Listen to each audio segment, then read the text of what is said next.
Good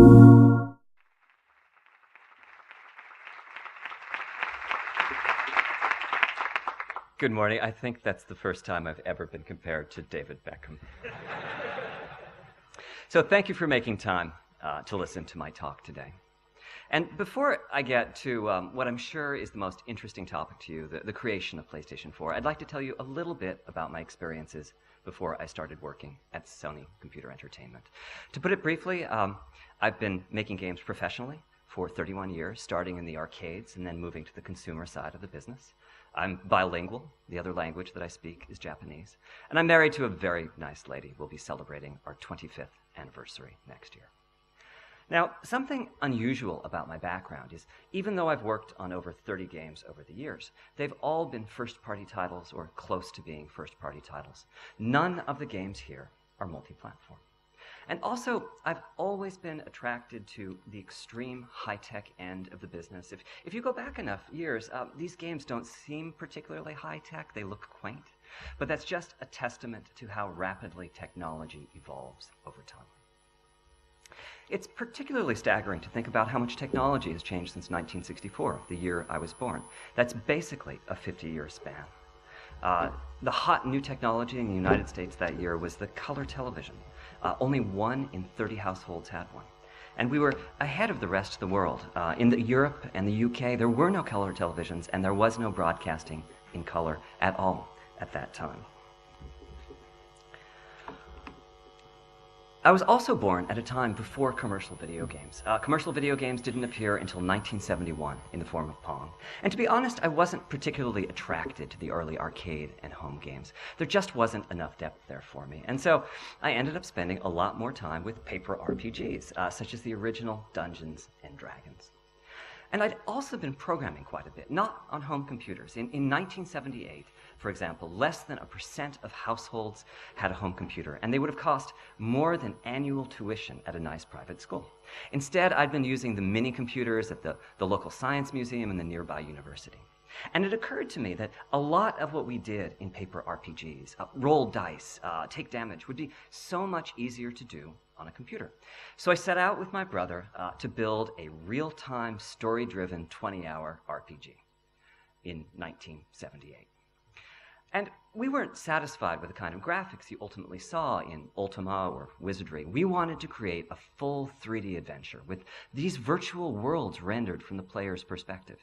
Now, needless to say, this was pretty ambitious. We were writing our code on punched cards and displaying images on a scope. And we never did get the game done. But we were finally able to see the game that we were trying to build many years later. It was called Final Fantasy VII. And it just took a staff of over several dozen professionals 5 years to make. Now, my second hobby in my teenage years was playing arcade games. After a number of years, the graphics and the level of fantasy had advanced enough that they really started being appealing to me. So, beginning with Space Invaders, I became a serious arcade game player. Asteroids, Tempest, Defender, and the like. And about this time, I entered the university, becoming a full-time student at the age of 16. That's 2 years younger than is usual in the United States. I focused on math and physics, but to be honest, my studies weren't all that interesting for me. So I started looking for a way to turn my two hobbies into a job. And those hobbies were programming and playing video games. So I interviewed at a few local game companies, and at the age of just 17 years old, I got a job at Atari's coin-operated game division. And this was very unusual even for them. I was the youngest employee at Atari by 5 years. But they were in a take-a-chance mode, and something about having this child prodigy programmer gamer on the staff really appealed to them. Now, making arcade games in 1982 at Atari was definitely challenging. Most of these games were created by just one person. You had to be the designer, the programmer, and you usually had to make your own artwork as well. You simply had to be a jack of all trades. And none of us had any prior experience making video games. How could we? This was the dawn of the industry. So consequently, the failure rate of first titles by any game creator was about 100%. The arcade game business was also unusual in that there was essentially no marketing we did for the games. Marketing just didn't work in this environment. The players could see the games for free and try them for a quarter, and if that first experience wasn't fun, then they would never play that game again. So when your game failed, there really weren't any excuses you could make. That game was pretty much your personal creation, and the players had judged it directly and found it lacking.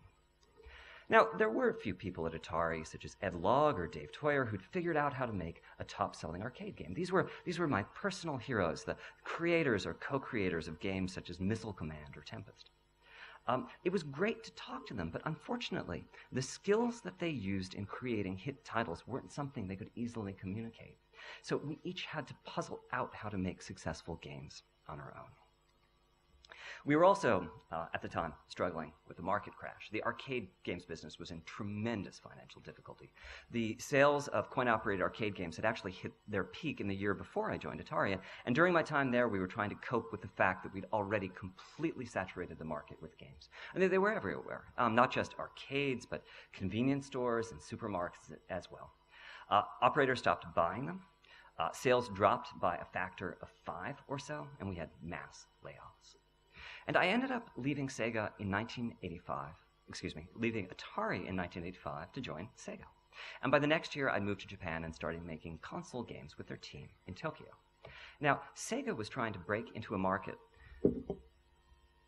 that had first been dominated by Atari and now was being dominated by Nintendo. They'd had moderate success with their 4-bit home console and were now in the process of releasing an 8-bit console called the Sega Master System.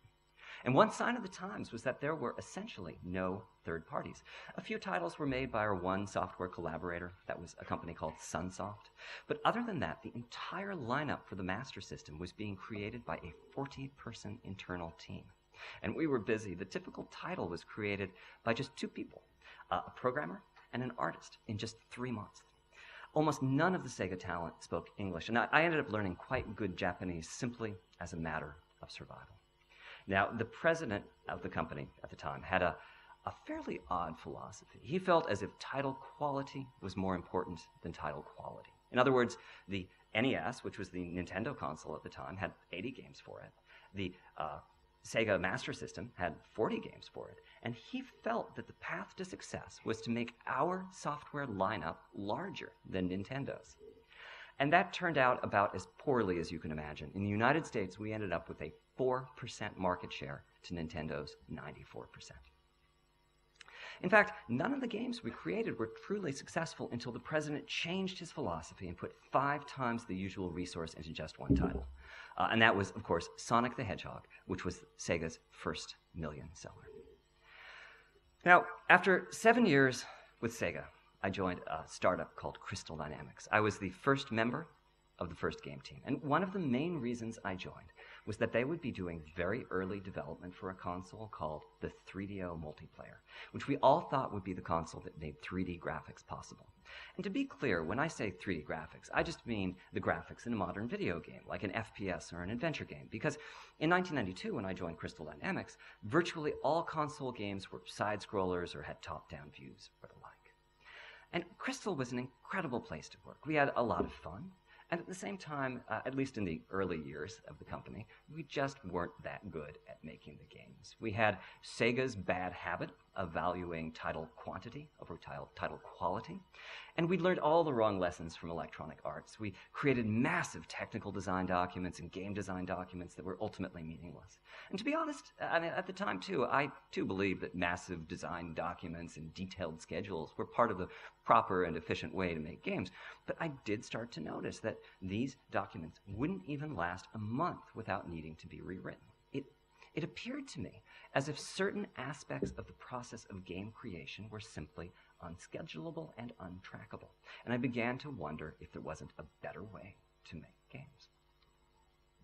Now, perhaps the biggest impact of my time at Crystal Dynamics was that I finally had a chance to write a real-time graphics engine.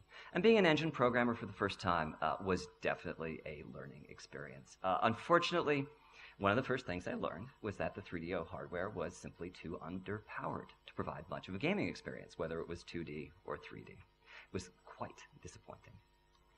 Now, at this time, we started hearing about a more advanced console in its early prototype stage. It was called the PlayStation. Sony Computer Entertainment didn't have much of an organization in the US at that time. So on one trip to Japan, I went to Sony Computer Entertainment headquarters in Tokyo to see if I could get a dev kit. And I was told no. They're available only to Japanese licensees.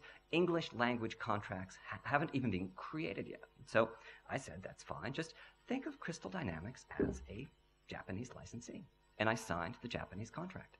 And amazingly, they sent us over a dev kit. I believe it was the first one that any US company had ever received. And though I didn't know it at the time, we received that dev kit because a man in the business development group named Shuhei Yoshida saw me come in and thought, this Martin guy might be going somewhere. And though it was very much against the rules, Shu approved that dev kit. Now, I never got a chance to use that dev kit because in 1994, I got a very big break. Universal Studios, which was one of the major entertainment conglomerates, had decided to enter the cutting-edge world of multimedia. And they weren't really sure what multimedia was. They noticed that Myst and The Seventh Guest had been selling very well, and they wanted to be sure that they weren't left behind. As a result, I was recruited to help start up their interactive entertainment group, which was called, simply enough, Universal Interactive Studios. I was initially vice president of product development and later ended up president of the company. Now, the best part of this was that Universal didn't really know the business. And as a result, I had a great big bag of money and no supervision whatsoever. My belief was that multimedia was just video games by another name, so I focused on creating titles for PlayStation. And I was finally able to set the principles under which game creation would occur. I focused on game quality over game quality, and I threw out those lengthy game design documents and technical design documents. And it's hard to believe that start to finish, my time at Universal Studios was just 4 years. I was a producer and executive producer for the first time, and I started by searching for the talent that would make our studio a success. We ended up signing a 3-person development company called Naughty Dog, and the result was Crash Bandicoot. We signed a 2-person startup called Insomniac Games that had no prior experience whatsoever, and the result was Spyro the Dragon. And part of the reason behind our success was that we were able to spend $2 or $3 million a title, which, believe it or not, in those days would ensure the highest possible production values. And we also benefited from a streamlined approach. We'd write a 4-page concept and just dive right into the game development. We didn't try to overly plan the initial stages of game creation. Altogether, the titles we created in those first years went on to sell over 20 million units.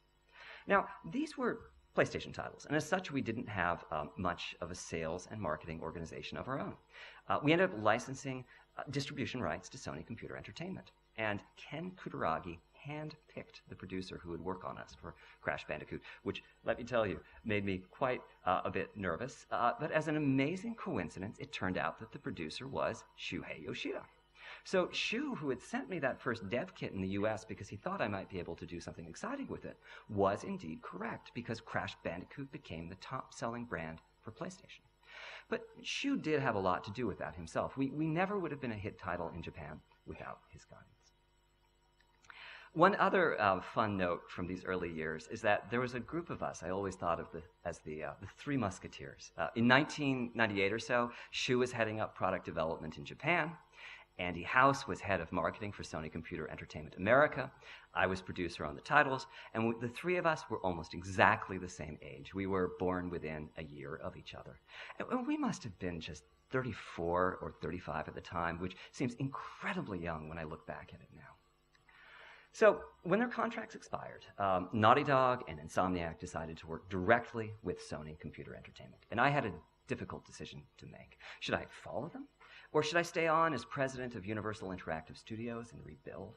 And it was a tough decision, but I chose to leave Universal Studios and continue working with those talented developers. So in 1998, I founded Cerny Games and have now spent the last 15 years working as a consultant, not just with Naughty Dog and Insomniac, but also a number of other companies within the PlayStation universe. Now, we'd had a busy 4 years with Crash Bandicoot and Spyro the Dragon, but Ken Kutaragi had also been busy. He took the success of the first PlayStation as an opportunity to bring his vision for console hardware to a whole new level. And by early 1999, working prototypes had been completed of the PlayStation 2. And a team of programmers was hard at work in a locked room in Tokyo, creating the demo programs that would be used in the springtime launch of the hardware. Now, Shu Yoshida, his name is going to come up a lot here today, contacted me. He'd heard that the hardware was much more powerful, but that many were struggling with its complexity.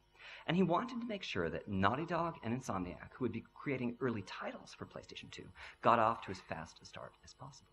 So he extended an invitation to me. I could enter that locked room. I could sit alongside the demo team, and I could work on a graphics engine for PlayStation 2. And I ended up living in Tokyo for 3 months as the first American to get his hands on the system, and did indeed create a game engine that became a reference point for the early engine work of those two developers. And Shu was right about its complexity. It was a lot more time-consuming to get going on PlayStation 2 than it was on PlayStation 1. I think of hardware complexity in terms of time to triangle, by which I don't mean the time to create a program that displays one triangle. One triangle, that's trivial. I mean the time to create an engine that comes close to what the hardware is theoretically capable of in terms of triangle count. Now, for PlayStation 1, time to triangle was just a month or two. All you had to do was call some library functions. But for PlayStation 2, it took something like half a year, as the programmers had to learn to write efficient assembly code for the vector units. These were embedded graphics processors created specifically for the PlayStation 2. In a sense, this was our first wake-up call. Thanks to the much higher performance of the PlayStation 2, game developers were able to radically increase the richness of the content that they were creating. Something like the world of Jak and Daxter simply wouldn't have been possible on any previous hardware. But that richness came at a cost. Each game developer now needed a team of talented professionals who would do nothing other than write that low-level graphics code. And there was a loss of flexibility, too. If the creative director had some new idea where to take the game, a lot of that low-level graphics code would need to be scrapped and rewritten. In the end, despite all of that, it turned out very well for Sony Computer Entertainment. PlayStation 2 is, by many measures, the most successful console in the history of video games. And I had a great time. I spent a focused 4 years creating games for the platform, focusing primarily on engine technology for Jak and Daxter and game design for Ratchet & Clank. Now, it's hard to imagine, but in those years, we were just on a 5-year hardware cycle. Meaning just 5 years between one generation of consoles and the next. So my time on PlayStation 2 was pretty brief. In 2003, I was working on just the second game in each of those series when Shuhei Yoshida came by with an idea. Shu Yoshida was now head of Sony Computer Entertainment America product development. So all of the US game teams reported to him, and he had concerns. Some of his concerns were about cost. There were many good game teams in the States, but they were all working independently, and the size of the typical team had tripled over the last years. Shu wondered if collaboration and technology sharing could reduce the cost of game development, or at least slow its rise. He also had concerns, which turned out to be justified, that the next platform transition might be even trickier than the last, and he wanted to be sure that Sony Computer Entertainment America was up to the challenge of PlayStation 3. So we ended up forming a specialized technology group whose function was to spearhead SCEA's entry into the next generation. Shu thought that Naughty Dog might be a good base of operations, and after some conversations with the founders, Jason Rubin and Andy Gavin, we decided to free up some people from work on the Jak and Daxter sequel and use them as a base from which to grow the tech team. And we ended up naming the group the ICE team, which initially stood for the Initiative for a Common Engine. Its goal was to investigate advanced graphics and other technologies and to build and disseminate various early systems that could be used as games began their, as the teams began their preliminary next generation game development. Shu's hope was that as the PlayStation 3 generation progressed, we'd then continue to foster inter-team collaboration and thereby increase both the quality of the titles and reduce their development costs.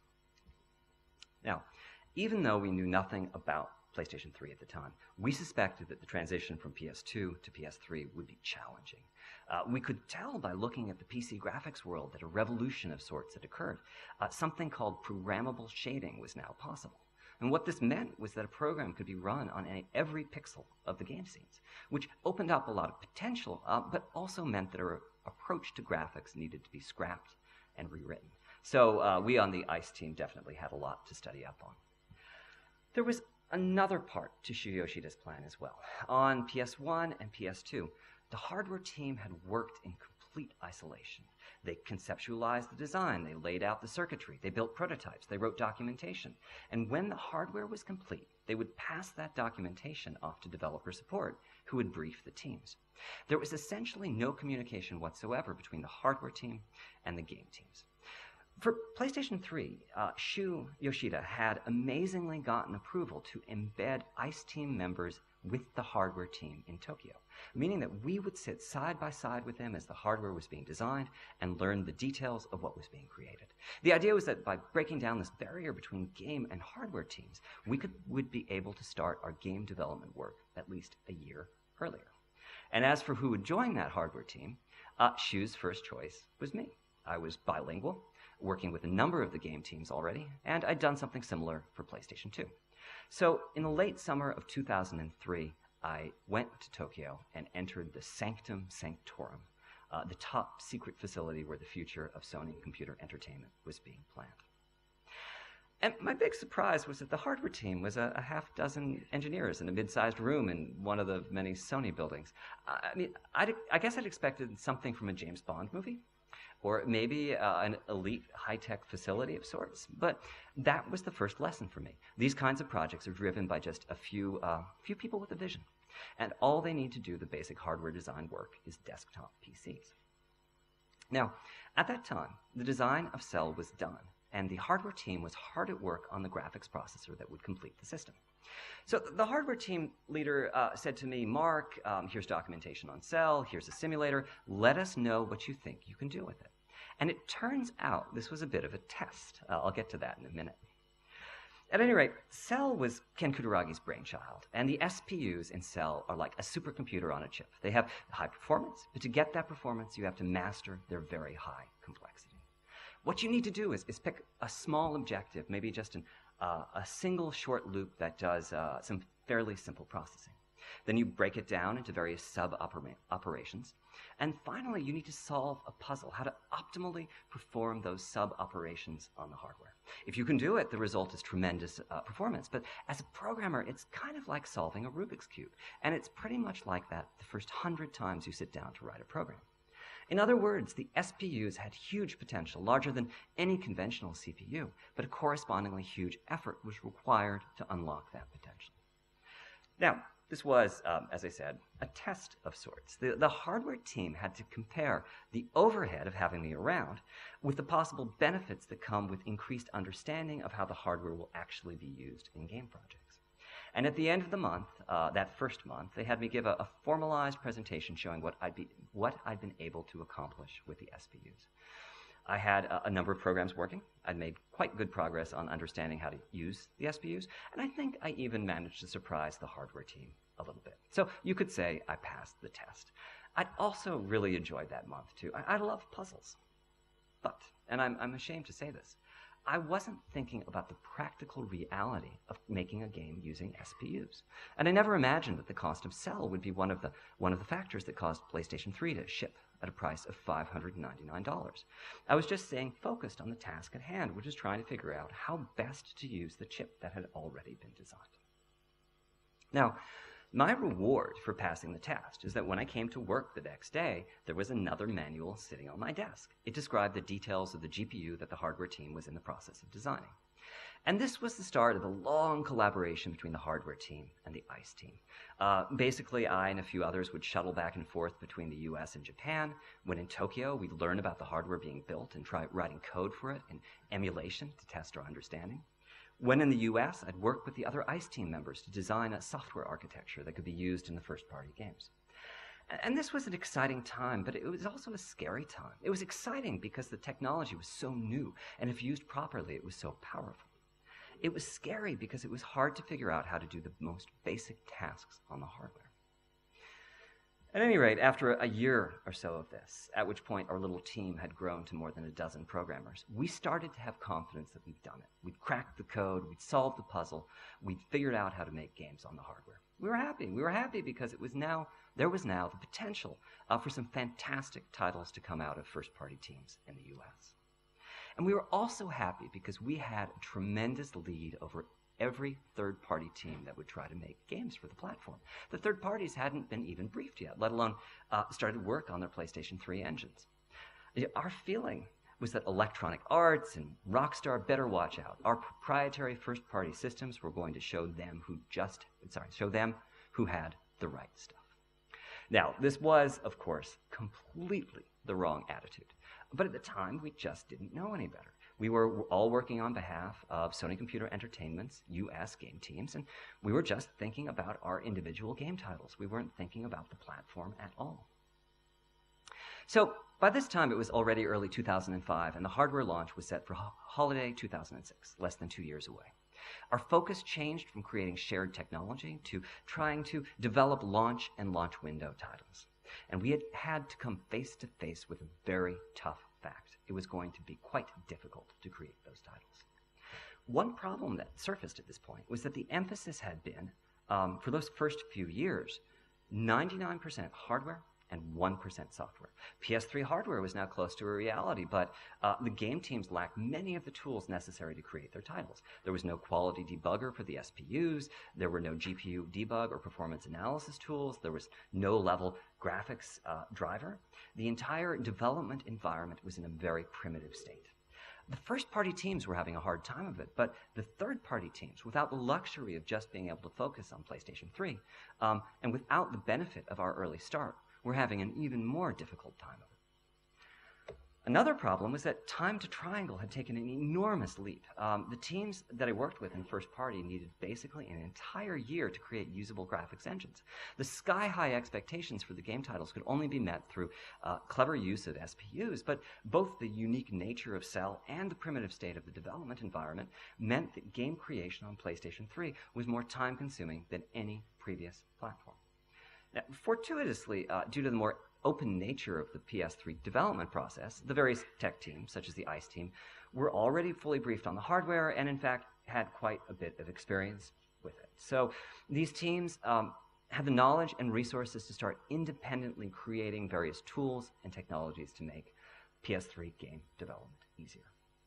And we'd also finally and collectively figured out that third parties were essential for the platform's success. So though up to that date the focus had been on proprietary first-party tools, now there was a complete turnaround in attitude, and the question became how quickly and to what degree we could expose our formerly proprietary systems to third parties. So in late 2005, the various game studios in Japan, US, and Europe were merged to form the worldwide studio. And one of our first acts was to figure out which first-party teams had the strongest tools and technologies and how best to share those tools and technologies with the worldwide studio's software competitors.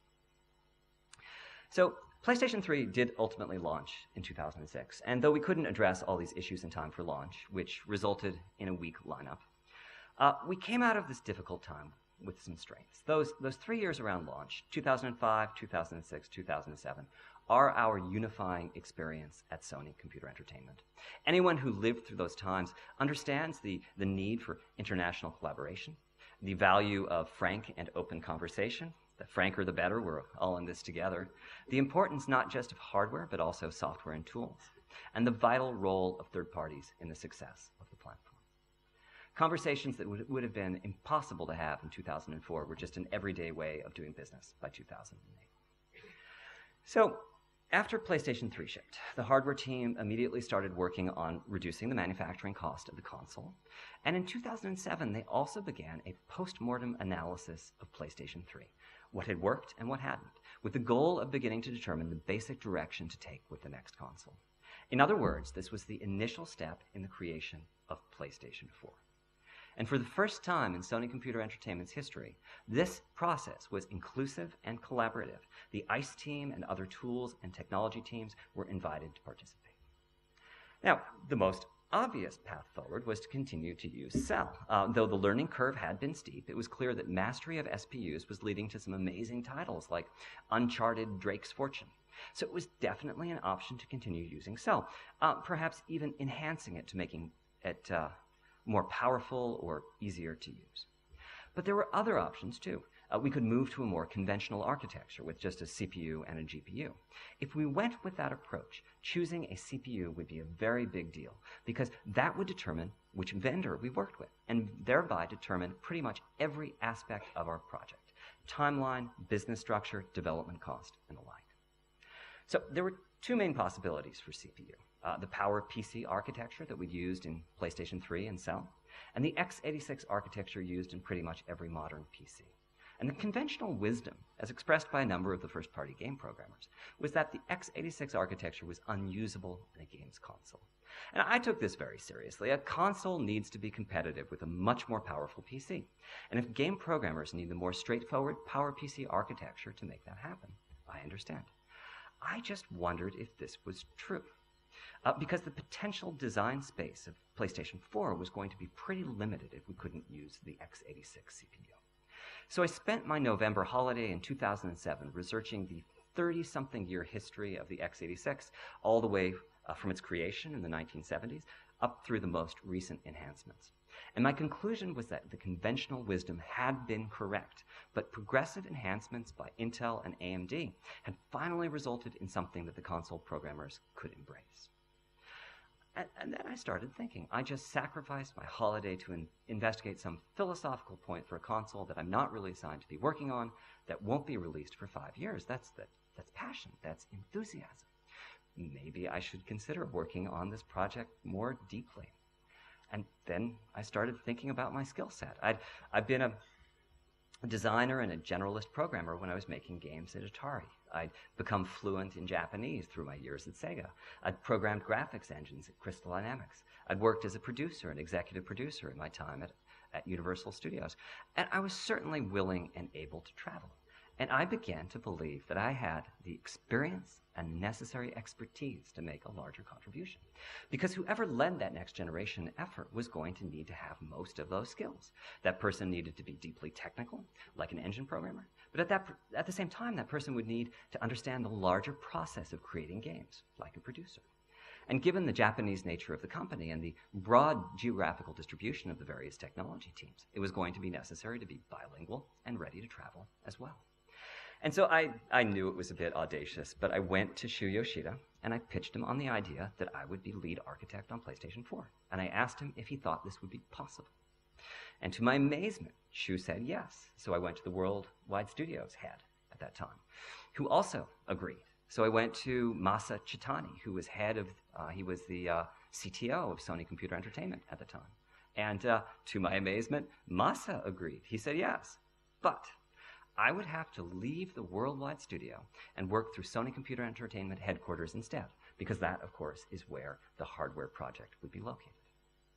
Now, when I say leave the Worldwide Studio, I wasn't really leaving them because I'd never been a member. I'd been consulting on over a dozen Worldwide Studios game projects as Cerny Games. And when I started working with Sony Computer Entertainment headquarters, that was once again as a consultant, meaning that I had no formal responsibility whatsoever because I was not part of company management. I was not even a company employee. So if you contrast my position with that of Ken Kutaragi, who was both chairman of Sony Computer Entertainment and the hardware visionary, he had complete responsibility, not just for the hardware, but for all aspects of the company. But I think, in the long run, my lack of formal status has had great benefit, both to me and to SCE. As a consultant, I manage no employees. I'm not I'm not responsible for budgets. I don't give presentations to other divisions of Sony. I don't track progress versus milestones. I don't negotiate contracts. I'm free to think about where we need to be in 5 years and work with the appropriate groups inside and outside of the company to make that happen. So in some ways, it's a bit like being a director on a game title. I mean, certainly there are many programmers and artists and designers on the title, but they report to managers, not to the director. And there's also a budget that has to be tracked when you make a game, but that's managed by the producer, not by the director. The director's role is to shape the shared vision and communicate it to the team. At any rate, in early 2008, the development of PlayStation 4 began in earnest, and we followed the new principles. The chief architect was an American. That's pretty international. We immediately began frank and open conversations with some of the game teams, and we kicked off the software and the tools effort pretty much simultaneously with the hardware. Involving the third parties was tricky, though. We definitely wanted their input on the design, but we felt it would be a bad idea to go to the teams who were making the top PlayStation 3 titles in 2008 or 2009 and start briefing them on a system that wouldn't be released for many years. It just felt like a tremendous distraction. So our solution was to make a questionnaire and present it to the third-party teams. We simply asked a lot of questions about the future of consoles and computer graphics and what they would like to see in a next-generation console. Some of these questions were about CPU count, CPU types, GPU types, bandwidth, and the answers were predictable. Basically, the team said that if we can afford to give them 1,000 times the performance of the PlayStation 3, go ahead, do it. But more importantly, we asked them about the flavor of the systems, the flavor of those systems that they would like to see in that next-generation game console, and the ratios between the various components. Should we put more money into the CPU or the GPU or somewhere else? So we got great feedback, but they weren't fooled for a minute by the abstract nature of this questionnaire. Everyone we sat down with, and we sat down with a lot of teams, knew that we were asking for their feedback on the design of PlayStation 4. And I ended up talking to more than 30 teams in the US, Europe, and Japan. And I'm very glad I did so, because the answers we got were not what I thought that they would be. Turned out the number one piece of feedback was that they wanted a system with unified memory. So that means just one pool of high-speed memory, not the two that are found on PC or on PlayStation 3. We also learned that the proper CPU count was 4 or 8, and that if we had the money to spend, we should invest it in a very powerful GPU. And the final piece of feedback we received was that they didn't want exotica. If there was, for example, a GPU out there that could do real-time ray tracing, they did not want it in PlayStation 4. I mean, certainly that would be fascinating technology, but it would require game teams to take several years, throw out all their existing graphics technology, and rebuild it from scratch to use that exotic GPU. There were a few other milestones worthy of note in 2008. Shu Yoshida became the new head of the worldwide studio and assumed responsibility for all game titles being created at Sony Computer Entertainment. And Ken Kutaragi received the Lifetime Achievement Award from the Academy of Interactive Arts and Sciences. I presented it to him at the ceremony. And I'd like to say that this is him passing the torch to me, but actually that picture is me handing him the incredibly heavy trophy at the awards dinner. So, though Ken Kutaragi had largely left Sony by that point, we did think from time to time about what Ken would do if he was designing PlayStation 4. It's tough, though. Ken is a true genius. I mean, I remember at one time during the development of PlayStation 3, around 2004 or so, I was talking about triangle counts, at which point Ken said, in no uncertain terms, that anyone who talks about triangle counts is misguided. He'd just been to see one of the Lord of the Rings movies again, and his point was that we should be thinking about how to replicate the visuals of those movies. How do we display 70,000 screaming orcs in real time with great visual fidelity? And we should not be thinking about micro issues like the triangle count that the hardware can support. So I'm not Ken, though, so I took a simpler approach. In some ways, it was like Nolan Bushnell's famous philosophy for designing arcade games. He said that they should be easy to learn, but difficult to master.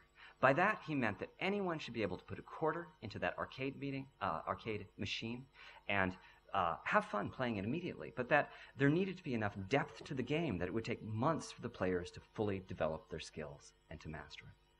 So my variation on this was that the hardware should have a familiar architecture and be easy to develop for in the early days of the console lifecycle, but that also there needed to be a rich feature set which the game creators could explore for years. To put a more specific timeline on that, perhaps some solid features for year one and some very interesting additional features, perhaps more speculative for year 3 or year 4 of the console lifetime. Another way to express this was that we didn't want the hardware to be a puzzle that the developers would need to solve in order to make quality titles.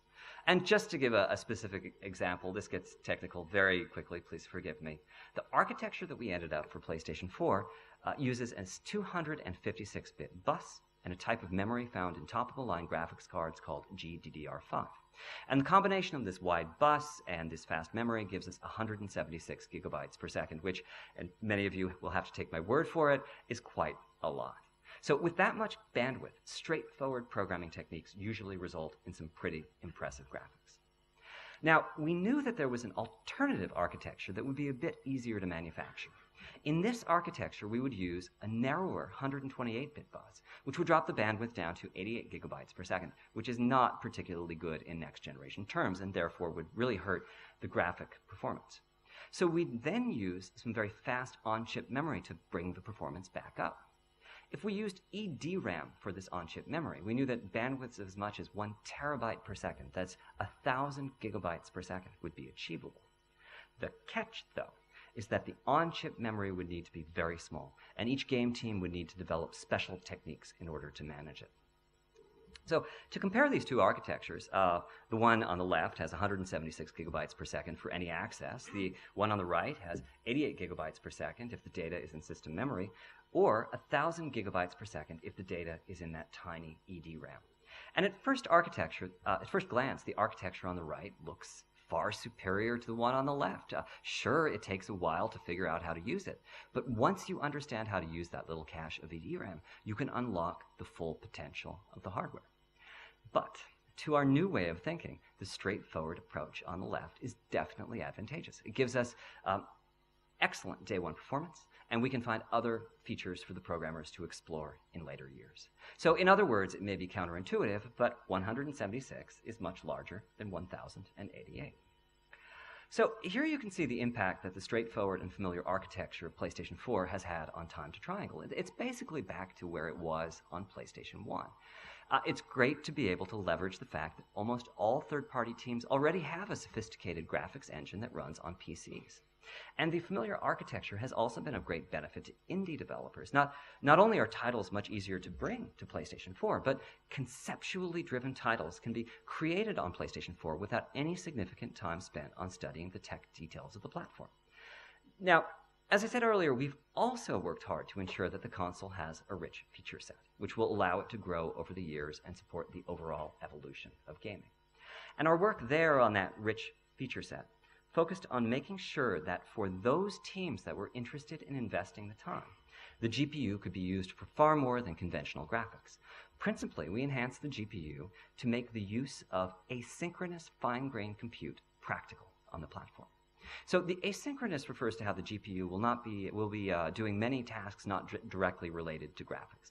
Physics simulation, collision detection, raycasting for audio, decompression, and the like. And these operations are fine-grained, meaning that there will be many small world simulation tasks running on the GPU simultaneously, alongside rendering of the game scenes. So the concept is that as game developers learn to use these techniques later on in the console lifecycle, we'll see richer and even more interactive worlds. Of course, there's a lot more that goes into a game console than just the CPU, the GPU, and the system memory. There are a great number of decisions that need to be made regarding hardware, system software, and the larger user experience that surrounds the games.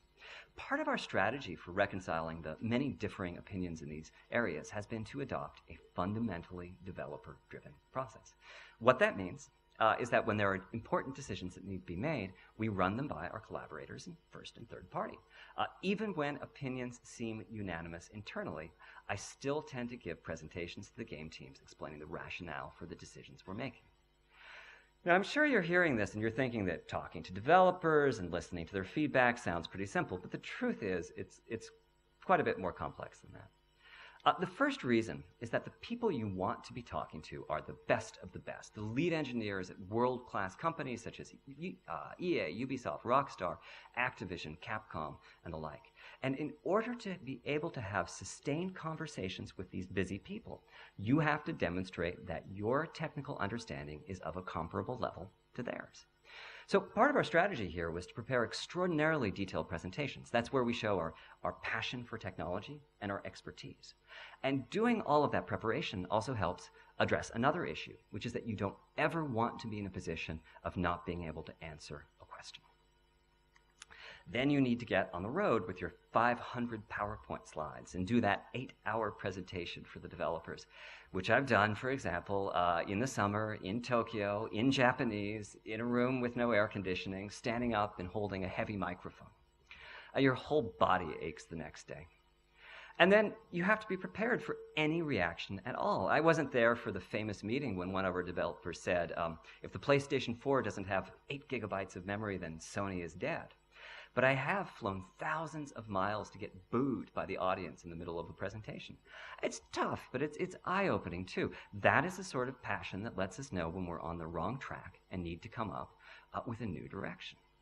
So the payoff is huge for doing things this way. Just to give one example, the hard drive in every PlayStation 4 is great for downloaded content, but more specifically what it's doing is enabling the developer dream of living software, where every time you return to the game, there's something new to experience, new places in the world to explore, new missions, and so on. Without actively and continuously soliciting developer feedback, we'd never have understood where the game creators will be taking their titles in the next decade. So I'd like to leave you with a few thoughts. The first is that if you want to know what I'll be doing in 5 years' time, don't ask me. Ask Shu Yoshida. It's all part of his master plan. The reason there's a game developer deep within the hardware team is that Shu had the patience and the foresight to make it happen. And finally, the Three Musketeers are back. Andrew House was appointed president of SCE in 2011. And one of the small results of that, but huge for me, was that it provided a further boost to the engagement, the policies of engagement with game developers around the world. I have a great friend who lives in Kyoto in the eastern part of Japan. He runs a developer there, and he's worked with both Sony Computer Entertainment and Nintendo over the years. And he says that what he respects the most about Nintendo is the incredible continuity that they have in the form of a core group of individuals that has now worked together for over 30 years. Well, we on the PlayStation side of the business have only about 20 years together now, but I'm really looking forward to the next decade or two with Shu, Andy, and the other amazing talents of Sony Computer Entertainment. And I think by the end of it, we'll even have my friend in Kyoto telling everyone how our values, held strongly over a great period of time, had such an influence over the world of games. And that's it for the presentation. Thank you so much for your time today.